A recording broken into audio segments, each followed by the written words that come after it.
Now, when you say the constructive feedback, first of all, let's come to the question of feedback. What exactly is feedback? Feedback is a reaction for some action. That is, when you give a feedback to somebody, it is your view, your opinion, your response, your reaction to somebody else's action.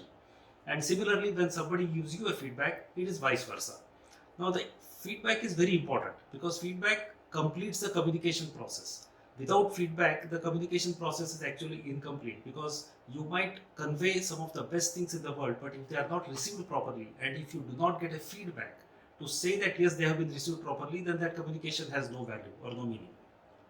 In fact, the feedback or the quality of feedback also determines your personality.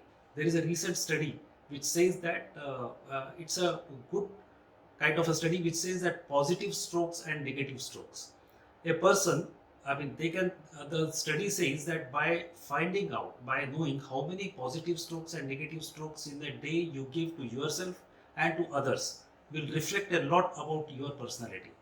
Now, what are exactly positive strokes? The positive strokes are the words, phrases, and the sentences like good, wonderful, excellent, keep it up, very nice, keep doing the same thing, that's really nice. These are all words which are called positive strokes.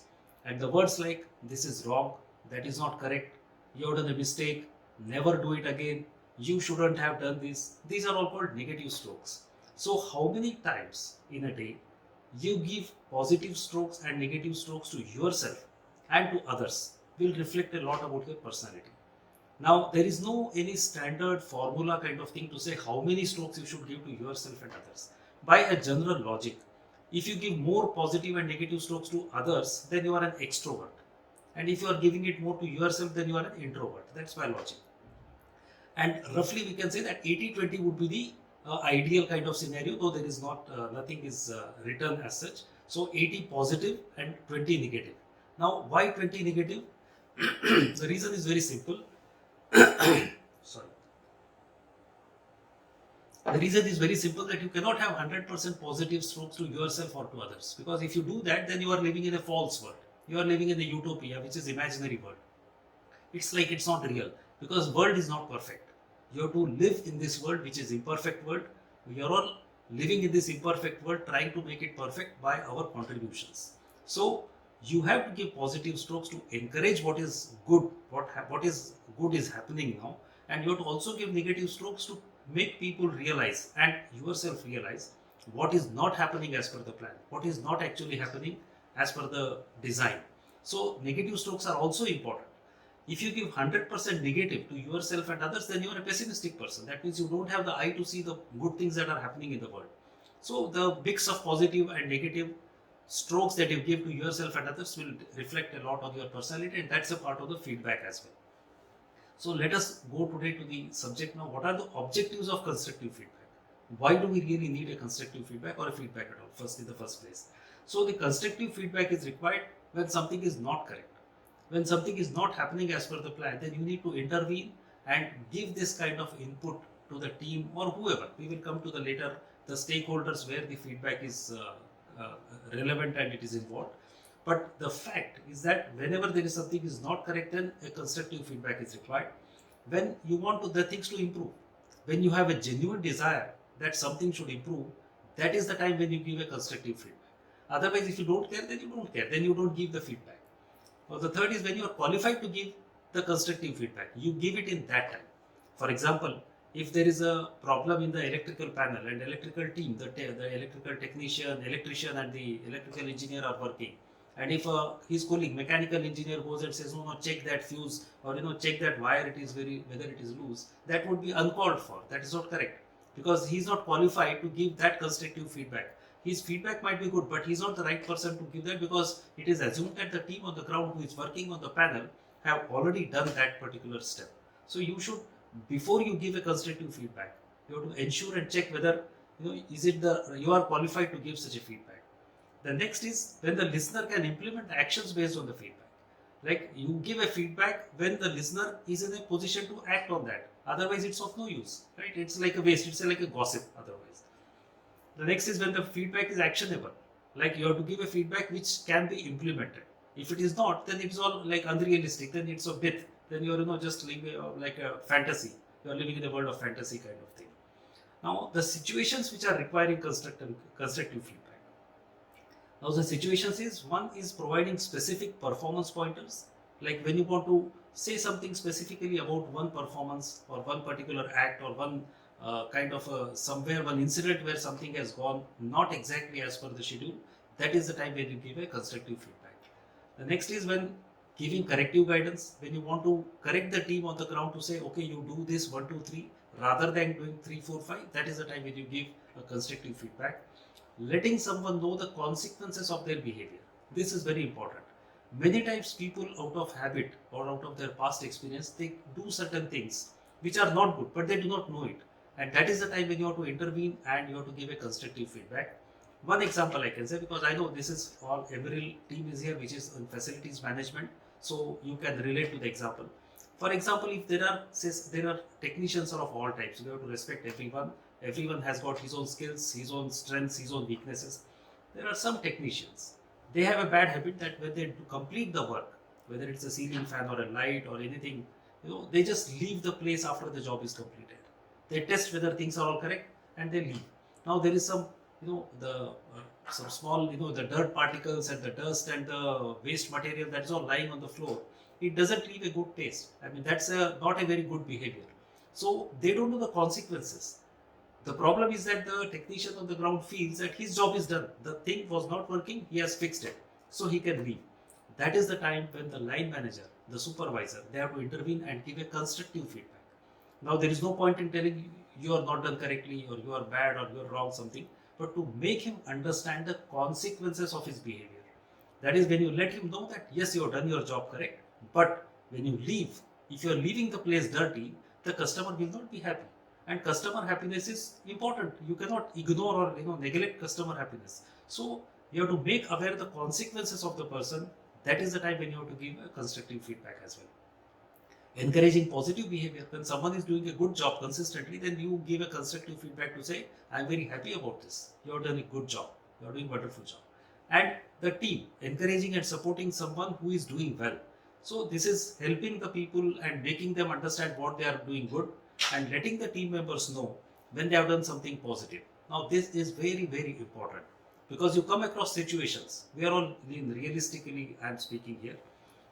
Everyone doesn't praise lavishly his team members. That's a fact. I mean, whether it's good or bad is a separate subject altogether, but praise doesn't come easily from people. This is a problem.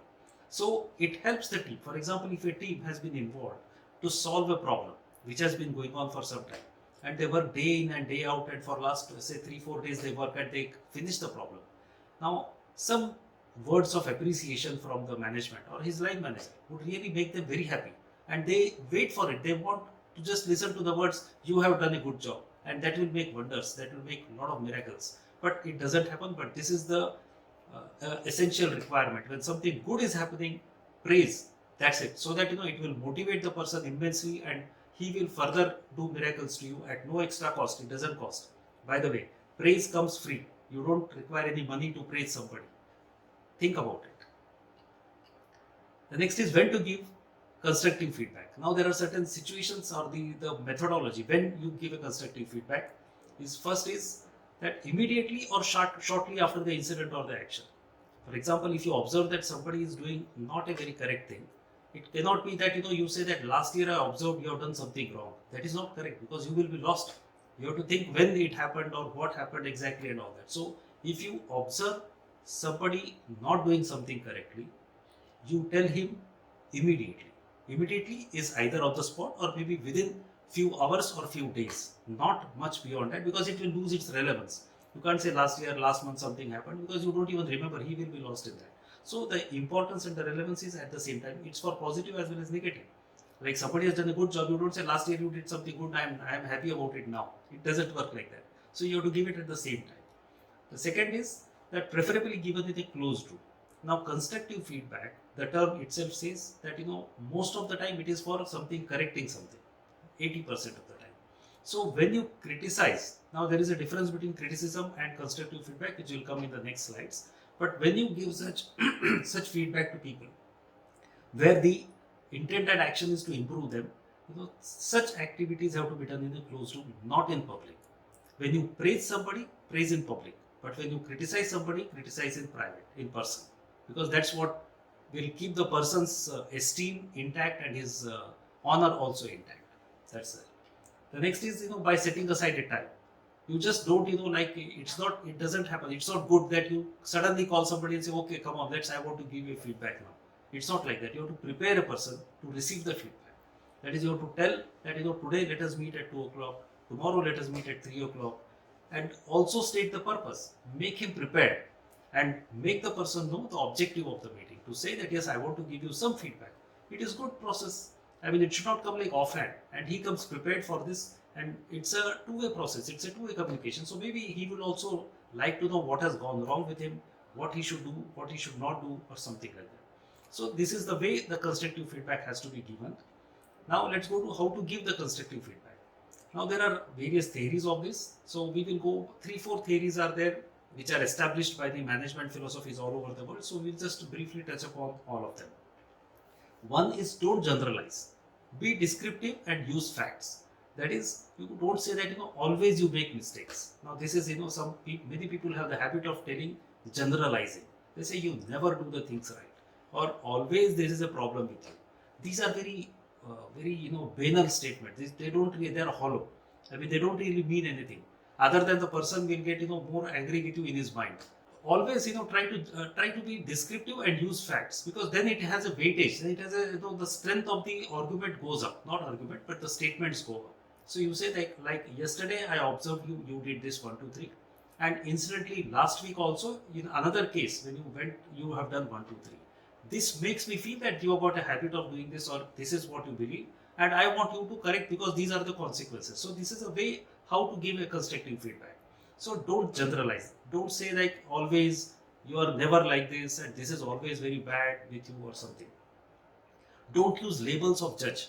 Describe the behavior. Don't say you are wrong. Say what you have done is wrong.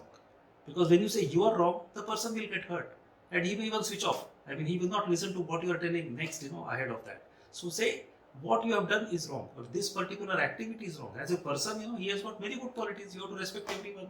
Everyone has honor. So you don't say you are bad, you are wrong, you don't know, you are incompetent or something. Unfortunately, some people use that. So this is not correct. You don't be judge. You describe the behavior, and that particular behavior, you say this your behavior is not correct. This is how you have to give the feedback. Next is, don't exaggerate. Be exact.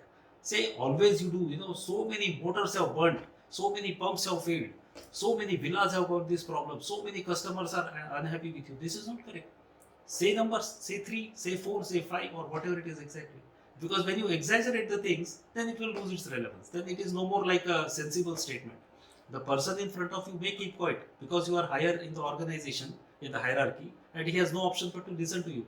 But if you want him to listen intently with an intention of acting on that and making a positive change, then you have to be exact and not exaggerate the things. Speak for yourself, not for someone else. Like when you give such a feedback, you never say, he told me like this, that person told me like this, everyone is talking about like this. This is not correct. You are not a postmaster. I mean, it's not correct. You are reducing your own value when you say that somebody else has told something about you like this. This is not correct. You say, I have seen and this is what I tell you.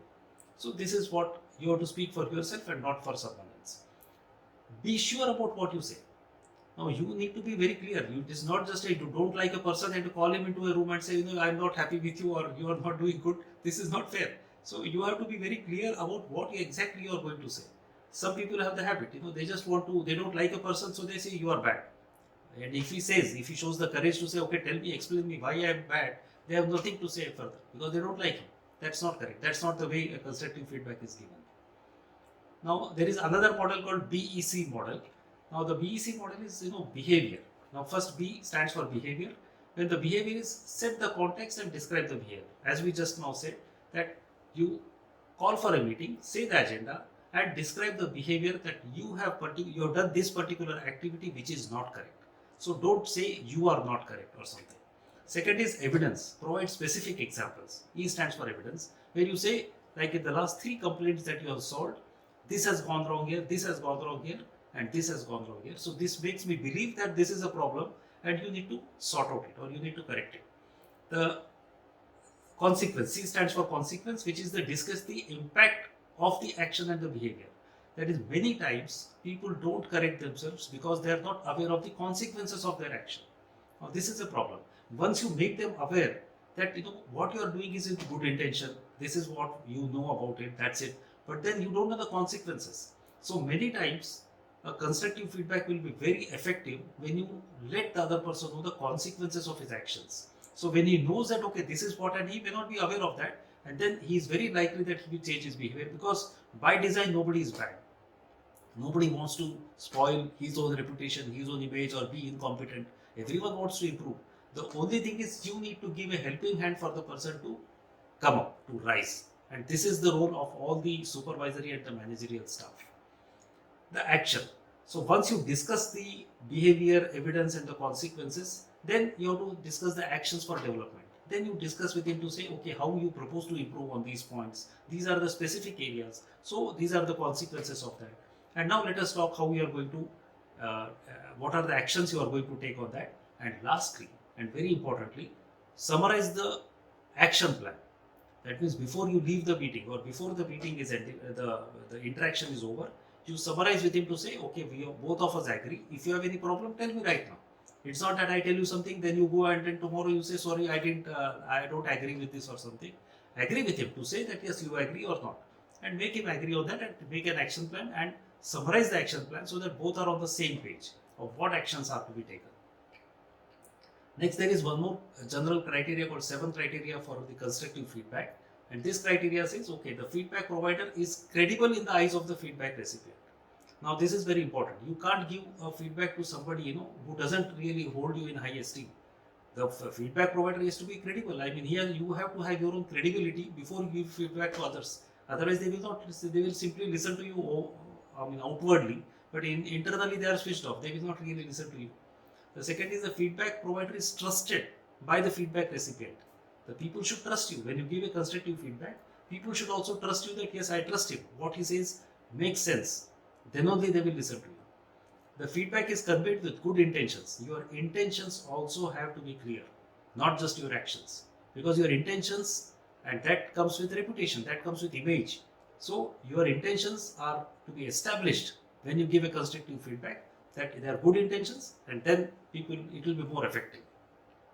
The timing and circumstances of giving the feedback are appropriate. You have to ensure that. That means, as we discussed earlier, that the timing is very important. That means that you can't say that last year, 2 years back, 3 years back, something. It has to happen then and there, if feasible at the time, or within very short period when the case is still fresh in your mind. So that then both of you can relate to it and then discuss on that. The next is the feedback is given in an interactive manner. Now this is very important. And here I would like to quote one small example here. A manager goes to HR department and he tells HR that I don't like this engineer. They say, why? What is the problem? He says, I don't understand him. He doesn't listen to me at all. The HR thinks for a while and says, okay, can you just tell me what you said? He says, yeah, I want to take action against this engineer. I don't understand him because he doesn't listen to me at all. The HR now says, sorry, excuse me, but one last time, can you repeat what you said again? The manager is now surprised. What is so big he has said? What is so wrong he has said? So he says again that I don't understand this engineer. He doesn't listen to me at all. And the HR says, that is your problem. You are saying that I can't understand him because he doesn't listen to him at all. Whereas the fact is that if you don't understand him, you need to listen to him first. This is the problem. So when you say that I can't understand him or I don't understand him, he doesn't listen to me. It can be easily corrected if you listen to him first. When you listen to him, when you give an opportunity for a person to speak, half of your problems will be over. This is the sad truth. People many times, they don't give an opportunity for the subordinates to speak. They just simply, fire everything, whatever they have in them, and then, they state the problem and khalas, that's it. So the person may have some valid points, which may make you to think, because that may not be working. Whatever you say, probably sometimes it's not feasible. But when you don't give an opportunity for a person to speak, then it's wasted effort. You are spoiling your time, you are wasting your time, your energy, your resources, and the work is not happening. And the person, the team also feel demoralized that this guy doesn't listen at all. So any feedback has to be interactive manner. You speak very little and you listen. So when you give a feedback, you get more from the person in front of you. Give an opportunity for him to speak, because then only it will be effective. The feedback message is very clear. It cannot be an unclear. You can't say that improve. Some people they say no, you are not doing really good job. Just improve. Now improve what he will do. His job profile is vast. I mean, what all areas he need to know. You need to be very clear. You need to be specific what he needs to improve, because that is when the real effect will happen of the constructive feedback. And lastly, the feedback is helpful to the recipient. You don't give him a feedback for something different, something else. Like it is to be pertaining to his job area and where the improvement can be seen. So this is very important. The next, there is one more concept called build constructive feedback, the BUILD. So let us see what are these BUILD quickly. Build is again behavior. So describe the behavior. We have already said this, observations and not the judgment. Second is understand. Now this is very important. You understand the context of the person. Step into their shoes. Now this is very important. Sometimes if you think for a while, why this person has acted in this particular fashion, you will know why he has acted. And you will get the answer also for that. Now it becomes easier for you to solve the problem. But many times people don't stand in the other shoes. They only look from their angle. And this is the problem. So when you understand the context, think, because the person in front of you is not done. He has got some qualities, some caliber. So think why he has done something like that and step into his shoes. Then you will know why he has done, and it will help you to solve the problem in a better manner. Impact. Now describe the impact on you, others, and the outcomes of the work. This is like the consequences, as we said. So explain to the person what is the impact of his actions or his behavior, so that he will get the motivation to correct himself. That will work as a motivation for him. Listen to him. As we said, listen to him. Don't interrupt with why. There is again a bad habit with many people in this world. When the person starts speaking, they say, no, this is not correct. This is very bad. Why? Why you did like this? This is not correct. And let the person finish. Let him say what he has to say. Listen completely, because if you don't listen, you will not know why he has acted in that way. And if you don't listen, you are spoiling yourself. You are harming yourself. You are weakening your own case. So when you are giving a feedback in this process, never interrupt the person. Listen to him.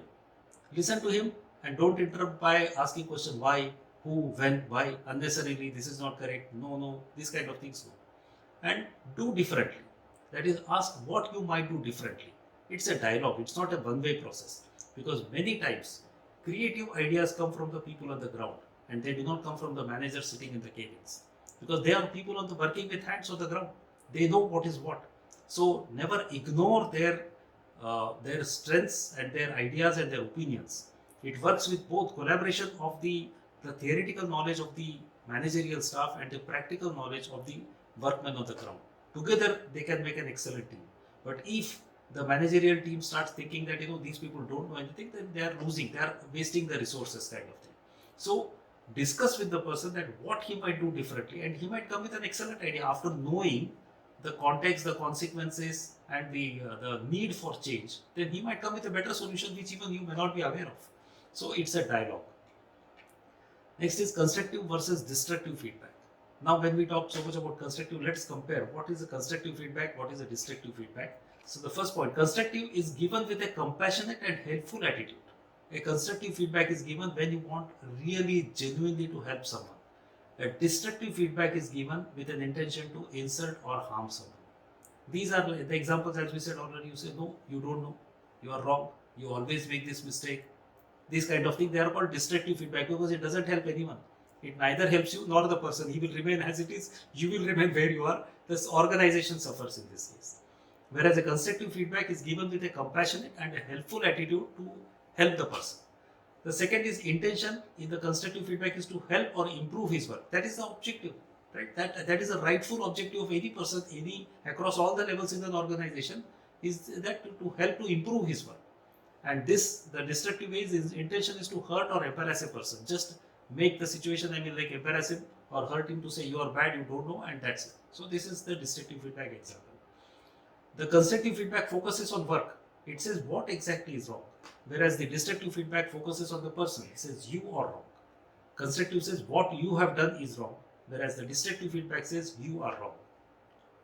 The constructive feedback offers suggestions or tips to improve.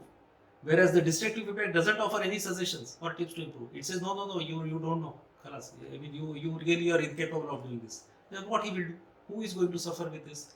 So you have to also offer suggestions. If you are taking yourself in the position that you can give a feedback, constructive feedback to somebody, then you also need to offer suggestions to the person on how he is going to improve. Otherwise, what is the point? There is no point in that otherwise. Be specific and clear. The constructive feedback is always specific and clear, whereas the destructive is non-specific and vague. We have used the example like you are always like this if you don't know and all this. The constructive feedback, the critics are usually experts. They know, they value the things, and here the critics tend to be ignorant because they themselves don't know. So I mean, sorry to say, but that's the reality. Some managers, they don't know. So what they do is they just criticize, and they don't know what is to be done also. And out of the frustration, they give this kind of feedback. The last point is that constructive feedback when you receive, we talked about giving the feedback. When you receive a constructive feedback, you should thank the critic and try to improve upon your work. Because you also want to improve, right? Who doesn't want to improve? So whenever you receive a constructive feedback, take it seriously. You should thank the critic that he has given this feedback to you and try to improve your work. Whereas the destructive feedback, what you can do is that you shouldn't get angry or upset by the criticism because this is not really going to help. But try to maintain your composure. So that's the way you can do it. Now, criticism versus feedback. There is a very thin line separating criticism and the feedback. So let us see what are the differences here. Now we go all the points of criticism and then feedback. Now criticism focuses on what we don't want. So very often when you say this is not correct, that is not correct, this is not up to the mark, this has gone very bad, that is called criticism. The feedback is focuses on what we want. The feedback says, okay, do 1, 2, 3 and we get this. See how the attitude changes. I mean the outlook changes with these two sentences. Criticism says we do what we don't want, whereas the feedback focuses on what we want. The criticism is review of the past. That is, you have done like this, you have done like this, whereas the feedback is for future. The feedback is an action plan for future which helps you to improve yourself and the system. The criticism talks of the weaknesses. It all focuses on the negative parts to say this is not correct, that is not correct, this is bad, whereas the feedback talks of the strengths. The criticism is usually demotivating, whereas the feedback always inspires if it is given in the right perspective. And the criticism says you are the problem, whereas in feedback they say that we can make this better together. So that is the difference between criticism and the feedback. Now the sandwich method of constructive feedback. This is one very popular method, and it is a highly recommended method of giving the constructive feedback, which is like you sandwich the negative content between the two positives so that the person also feels happy. So when you give the sandwich method says that when you give a constructive feedback, first start with a positive comment. First praise their strengths to say that you have done wonderful, I like your 1, 2, 3 qualities and you have been really doing very well in this. When you say these sentences, this really pleases the esteem of the person. He becomes receptive. He knows that the person ahead is valuing him and nothing is less important than that. And then once he starts valuing, he is open to your suggestions and all. Then after you praise the strengths, then you give the constructive criticism. You say that, however, there are these 1, 2, 3 areas where I feel you can improve. There is a scope for improvement. Nobody is perfect in this world. Everyone has got some weakness areas. So you are only helping the person by pointing out to him to say that these are the areas where you can improve. After that, stating that, then you again come to his strengths and say, but I really like your these 1, 2, 3 strengths areas. And then lastly, you say you provide support. You tell him, give him an assurance to say that to help you to improve the areas, I am here with you. I can provide you the support. This is the best method of giving the constructive feedback. This is called the sandwich method. Now let us come to your frequent communication points with whom you deal with on a regular basis in the facilities management industry. Now you deal with line manager, you deal with customers, you deal with colleagues and you deal with your team. So these are all the 4 stakeholders. in your day-to-day work, where I think you communicate maybe 90%.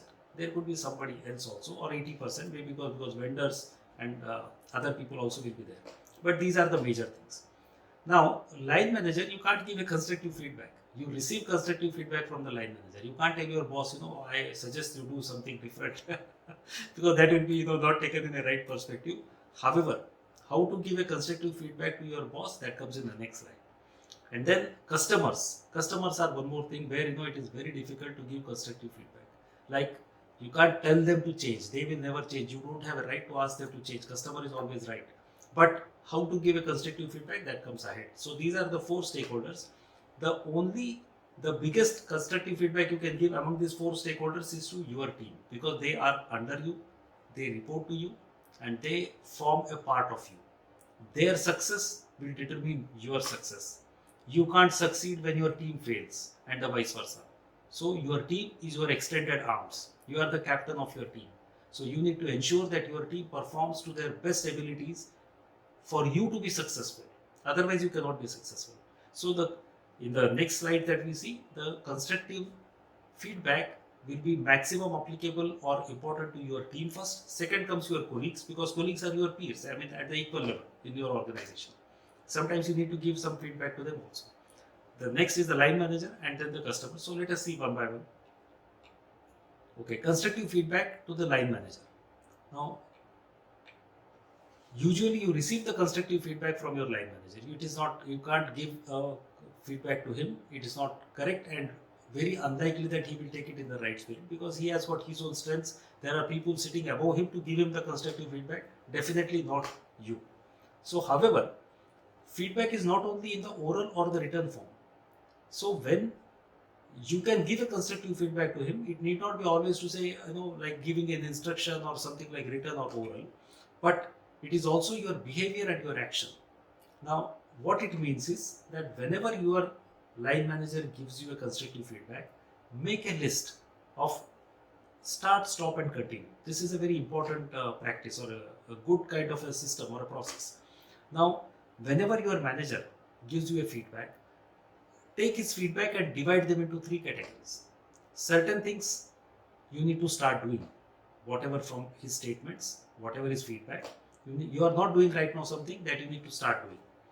Stop. That means you need to stop doing something. Maybe you are doing something wrong, you need to stop doing immediately. And the third is to continue. There are some things which you are doing right, continue doing that. So whenever you analyze all of your actions or all the feedback by your line manager in these categories, your life becomes easier, because ultimately your happiness is determined by your line manager. If your line manager is happy with you, then you are happy, otherwise your happiness is ruined. So to make your line manager happy, you need to start implementing on this start, stop, and continue.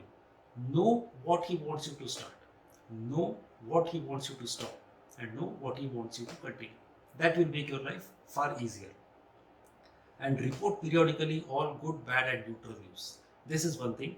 Like different line managers have got different habits and different requirements, but as a general practice, it is always good to be in constant communication with your line manager, because if you are not in touch with your line manager, it will give rise to a lot of assumptions, suspicions, doubts, and even some kind of imaginations about your intentions, and these all things will improve. So they will increase, not improve, they will increase further. So what you need to do is to give him a feedback, either by calling him, by meeting him, by writing a mail. That you need to find out, because every line manager, they are all humans, all of us are humans. So every person has got his own tastes, his own likes and dislikes. So find out whether your line manager would like to meet you in person, or sometimes they say, no, don't come to me, I am busy. Some people say, okay, send me mail, that's it. Some people say, why are you sending me mail? I am sitting beside you. And some people say, okay, speak to me, what is your problem? So find out what kind of line manager, what are his likes and dislikes, and give him the feedback. Now the feedback need not be that some incident has to happen and then you tell him, oh, something has happened or whatever. So whatever good is happening, tell him. Whatever bad is happening, tell him. And whatever neutral also tell him. There is nothing wrong. Because if you don't be in touch with your line manager, it will give rise to assumptions and it will keep rising. It will keep, like a volcano, it will erupt one day, and then such results are normally not really very positive. So be in touch and report periodically on everything that is happening under your jurisdiction to your line manager, and report compliances promptly. This is very important. Like whenever he instructs you to do something specifically other than what is expected out of you, make sure that you tell him whatever is the status till it is completed. Even if it is not completed, no problem, but tell him the status. He should not be in dark because he has got instructions from somewhere, or maybe he has got some ideas. He has every right to know what is the status of the task that is he has assigned to his team. Like you also want to know from your technicians, from your the team who is working under you, what is happening. So nobody will blame you for telling that you are updating me regularly. What is this? No, they will like it. They will be very happy to hear this. So report compliances. Compliances here is not statutory compliances, but it is whatever instructions he has given other than whatever is normally there in your duty. Ensure that you keep him updated till the closure of that, and that will be really considered very positively by your line manager.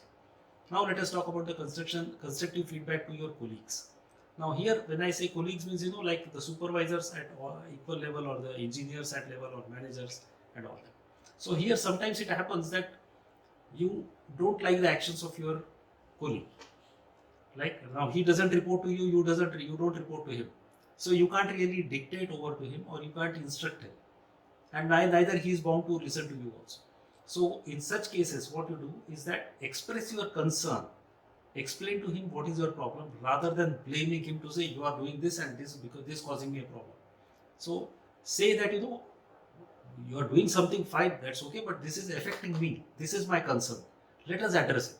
Let us find if there is another way of doing it. And that will really make him to listen to you, and he will be receptive to you. Suggest solutions after stating the challenges.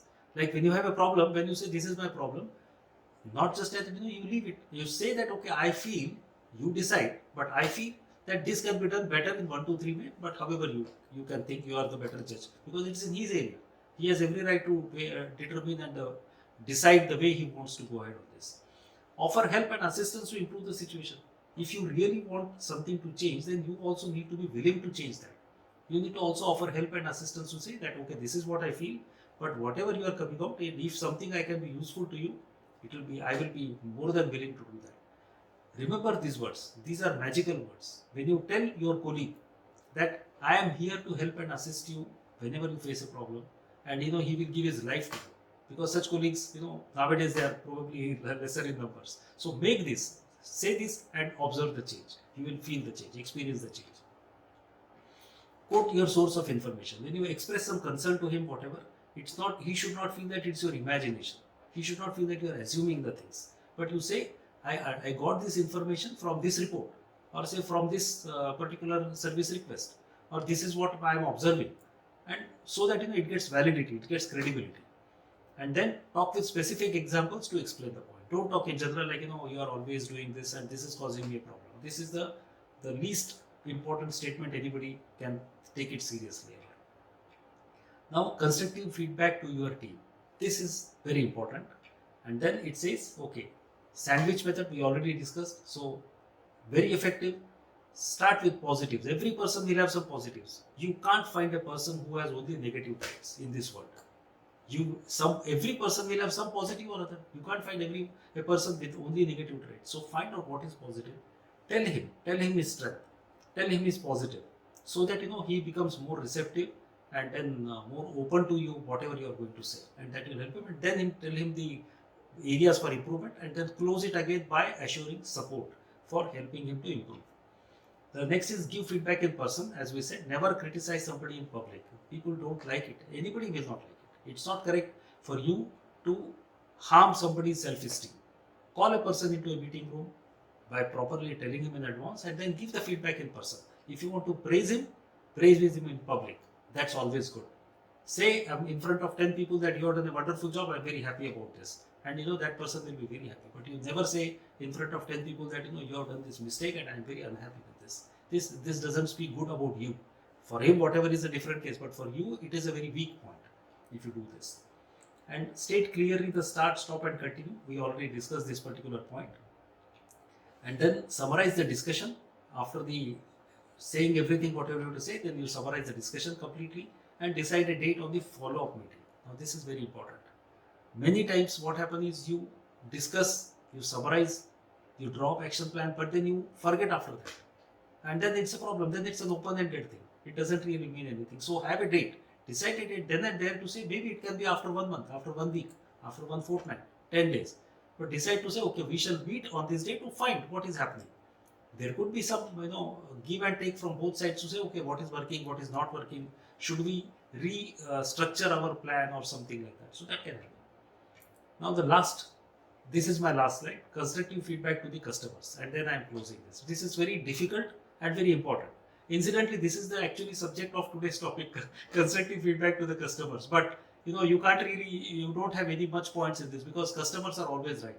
Only thing is that you can take some precautions to see that they are not unhappy or they are not, vexed with your services. So you can take only those precautions, and this is what is covered in this slide, and this is my last slide. Okay, so always under commit and over deliver. For example, if if there is a AC issue is there and you don't have compressors in stock. Now what you do is that if your procurement department says that compressors are not there, our distributor or our regular supplier, he says they will come by tomorrow night. Then you don't be enthusiastic to say your customer that tomorrow night we will fix it. Because there is always possibility that your procurement, the supplier, the vendor, he might delay. He say, no, the truck has not come, something has not come, there is a delivery issue and there is a customs issue or something like that. So always take some time from your side. Say that, okay, if there is, take some 20% or 30% extra cushion and margin for you and over deliver.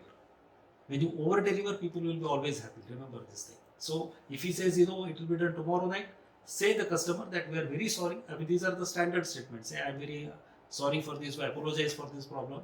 This is a genuine problem, this is not available. However, it will come after 2 days. And the moment we get it, we will fix it for you.